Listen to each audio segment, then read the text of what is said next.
समस्या आहे ती तुम्ही जाणून घ्या. त्याप्रमाणे आदरणीय नाना असतील, काकी असतील, संग्राम दादा आहेत, आपले विजय कुंभार आहेत, चेनीत बाबा आहेत, शंकर दादा आहेत, मोहन आहेत, संदीप दादा आहेत, स्वरूप आहेत, आमचे एलेन शाह शेटजे आहेत. ह्या सगळ्यांनी ह्या शहरातला कुठलाही प्रश्न नागरिकांचा असेल, काही अडचणी असतील, त्या सोडवण्यासाठी आदरणीय जयंत पाटील साहेबांनी आम्हाला इथपर्यंत पोहोचायला सांगितलं, तुमच्यापर्यंत.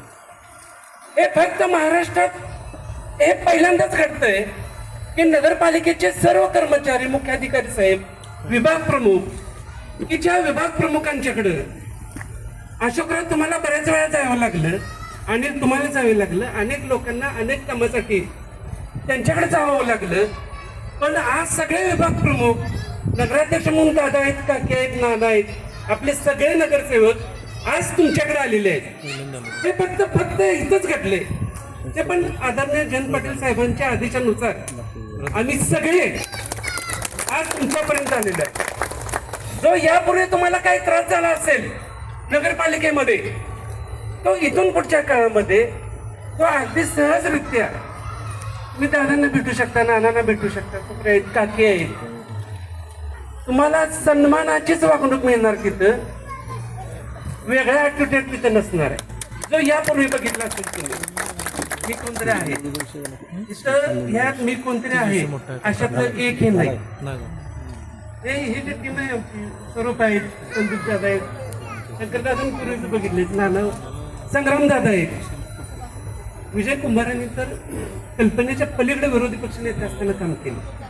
हे सगळे टीम साहेबांच्या पाठीमागं.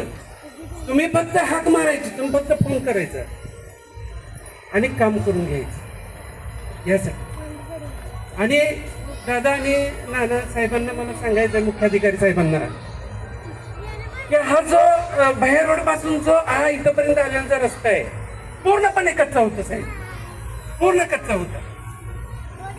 पहिल्यांदा तो रस्ता डायमंड हॉल पर्यंत केला, त्यानंतर तो सिद्धनाथ मंगल कार्यालयापर्यंत केला. पुढची लोक काय म्हणायची की तुम्ही 30 फुटाचा रस्ता धरू नका, तुम्ही 15 फुटाचाच रस्ता धरा, पण ते सिद्धनाथ मंगल कार्यालयापर्यंत येऊ दे.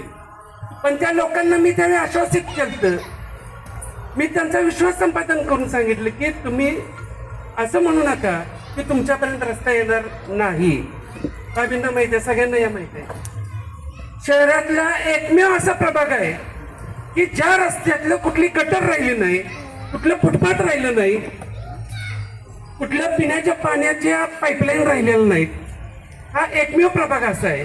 आज आमच्या महिला भगिनी साहेब, ह्या सगळ्या जो बँक कॉलनी ती पूर्ण मोठं वर्तुळ आहे, कच्चा रस्ता, ती साप नाग सगळे प्राणी तिथं पण तीच परिस्थिती. आज सगळ्या लाईट आहेत, सगळे हे स्वामी समर्थ कॉलनी सगळ्या महिला फिरायला येतात 5च्या 5 रस्त्याला. ही व्यवस्था आपण केलेली आहे. आणि आज जे कोणाचं येण्याचं असेल किंवा घरपट्टीच्या वगैरे जे काही कामं असतील किंवा अन्य काही अडचणी असतील, हेच फक्त आता लोकांची राहिलेली आहे. आणि लोकांनी सगळ्या समस्या ज्या काय आहेत त्या दादांना, काकींना, नानांना सगळ्यांना तुम्ही सांगितलं, घर पाण्याचं वगैरे जे काय हो ते त्या संदर्भात हा त्यासाठीच आम्ही आलो तुमच्यापर्यंत. तर ती सगळी कामं तुमची पूर्णत्वास लागतील. आणि यानंतर तुम्ही बोलणार चालेल की ते एवढंच बोलतो आणि थांबवतो. ही अवस्था आम्हाला कुत्र्यांची जरा व्यवस्था जरा